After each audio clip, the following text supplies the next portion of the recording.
Welcome, everybody. Patrick Kelly here. Hans Finzel here. So I'm coming to you live from Tampa, Florida. And I'm live in Highlands Ranch, Colorado. All right, so 2 different states. So we put out a video last week that talked about the millennial boom during the COVID-19 situation, everybody working at home. So Hans and I decided that we are going to give our Kindle version book for free to the first 100 people that click the link and follow the code. So Hans, want to give them a quick update? Yeah, here you go. So I wanted to just show everybody, here's the code for where you can get the book for free. It's called Book Baby Bookshelf. Just go to bit.ly/MillennialBOOM. That's the URL, bit.ly//MillennialBOOM.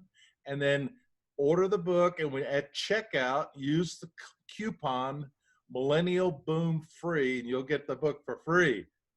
It's the ebook, and you can download it immediately. Our gift to you for having to shelter in place these days.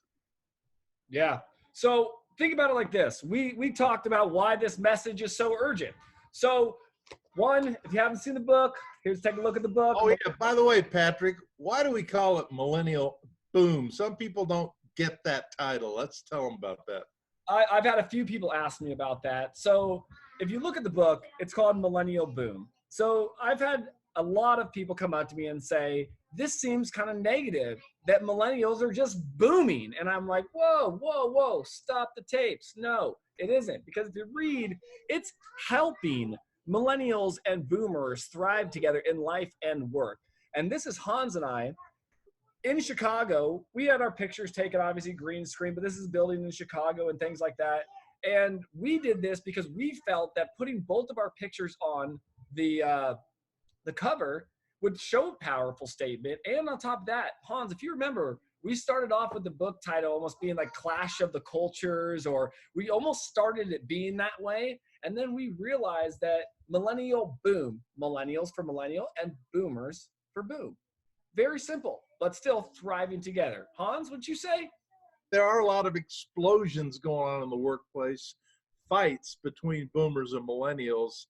And we talk about that, and we will get into that whole, the stereotypes, the negative stereotypes that we have of each other, and which create explosions in the workplace, right? You told me your father-in-law at the U.S. Postal Service, they were spending millions of dollars training postal workers how to work with millennials. Yes, right? And that was over 5-6 years ago. So there's a lot of these explosions going on. So yep. And we are not anti-boomer or anti-millennial. We are like, let's embrace each other. Let's understand each other. So yeah, go ahead and get into the why this topic is so important. So why is it so urgent? Why is it so important? So we feel, and we have seen through a lot of organizations, that opportunity is being lost due to this intergenerational conflict. Seriously, go ahead, grab out your P&L right now, and I'll tell you that it is being suffered right now. Why is it being suffered? Because there are people in work today that do not want to go to their boss and deliver a pitch. They don't want to feel embarrassed. They don't want to feel that generational judgment that we see every single day. And we talk about it. If you're downloading the book, you can follow along with us. On page 33, we talk about why the message is so urgent, the huge opportunity cost for not getting along. So what we're going to do is, throughout this journey, we're going to take you through a roadmap on how to thrive together in life and work. You know, I was talking the other day with a group of folks. Let me share my screen with you for a second. I was speaking at a chamber of commerce, and a lot of people asked the basic question, you know, why is this so important? And how does this affect my bottom line? And here's kind of a slide that I came up with, and costs there is nowadays to onboard new employees. And this is not a criticism against millennials. It's just that you guys are a different animal that takes a different onboarding process. Loss of productivity due to hours worked and media distraction. Increased generational workplace conflict. That's why the post office spent millions of dollars in training, right? Because you lose productivity when there's all this clash of these cultures, high turnover, and culture clash. So those are some of the reasons why we say it does affect your bottom line. Yep. It definitely does. Definitely does. So let's think about it as how and when we are going to do this. So over the course of the next, I say 15 days from April 1st to April 15th, we plan on giving you a little bit more jam-packed information about the millennial boom. We talk about everything positive, right? A positive work environment. So we talk about the 5 areas or arenas of conflict that Hans and I came up with. And that's another thing I wanted to quickly describe, Hans, as I get a lot of, I would say, followers / haters talking about our 5 areas of conflict, saying you focus on conflict. That's why this millennial boom thing happens, right? But these areas of conflict are not conflict, right? If we want to, we can even change these two called areas of improvement, right? Or, of working together. But we talk about workspace and workplace, schedules and priorities, dress and body art, marriage and family, and last but not least, technology. Those 5 entail can cause a little bit of friction at work, wouldn't you say?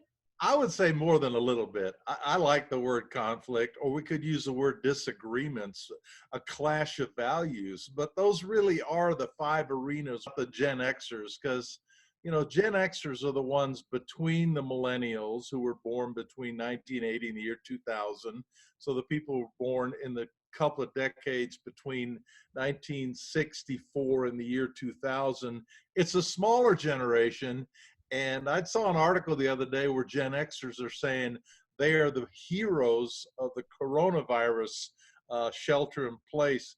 It was kind of an interesting, I don't think I agreed with the article, but why do we ignore the Gen Xers? Gen Xers, you guys out there who are between 40 and 55 or so, you're a very important generation, a smaller generation. The millennials are the biggest. What's the size of millennial generation, Patrick? 82 million. How many? 82 million. 2 million. And boomers were 76 million. And Gen Xers are somewhere in the 60 million. An important generation. We just decided to focus on the boomers and the millennials because the boomers are the ones who are still dominating in the workplace with a lot of leadership and ownership, and the millennials are that massive generation of new workers that are coming into the workplace. So we're trying to help these 2 big generations get along and understand each other. Yeah, it's 100% true. And any Gen Xer out there, you got to understand that the reason too, they think they're the middle child, but remember, those are our brothers and sisters. As you say, you have millennial kids, right? Your millennial kids, probably their friends that are 37 to 39, right, have brothers and sisters that are Gen Xers, right? Like my brother, Chris, his girlfriend is a Gen Xer. He is a millennial. He's right on the cusp. But like we talk about, Hans has a lot of millennial tendencies, right? Or some of his mannerisms. And I have some of boomers. So as a Gen X, no, we're not forgetting about you. No, you're just in line with everybody else. Guess what? You've got a lot of millennial traits, but you just don't want to admit it. You got a lot of boomer traits, but you just don't want to admit it. So, and this generation that we look at together, we are here to thrive all generations, all of them together in life and work, including the new generation coming up, which is Gen Z. I was told the other day, Hans, on Reddit, stop calling our generation iGens. We hate it. Call us Gen Z or call us Zoomers, but don't call us iGens or that. And I just, things like that, right? So things like that, learning and thriving with each generation. But just this is kind of something we came up with for describing the 5 generations. The builders, that's Armstrong and Buffett. The boomers, that's Hanks and Oprah. Gen X, Lopez and Fallon. Millennials, Zuckerberg and Lawrence, and that's Jennifer Lawrence.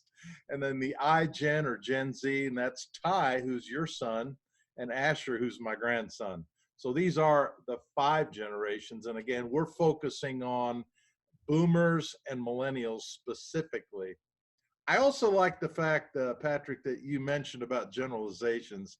Hey, this is something we are passionate about. Don't overgeneralize. I have four millennial kids, and as I look at those four kids, they have some boomer traits in them, boomer values. You do too, and I have, as you and I have gotten to know each other, and we wrote this book together, I realize I've got a lot of millennial traits in me. So don't overgeneralize. Yeah, for sure. So let's just take one step back, because I have a lot of people trying to debunk our theory on the millennials and the boomers and the Xers.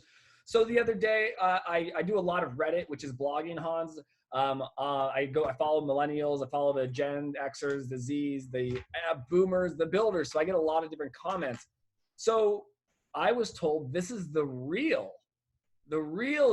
generation timeline. And I just found this out today. We have a new generation that I've never even heard of, but which is interesting because it sparked me now to start looking at what the new generations are coming up. But let's just go back a little bit. 1883 to 1900, it was called the Lost Generation. From 1901 to 1927, the Greatest Generation.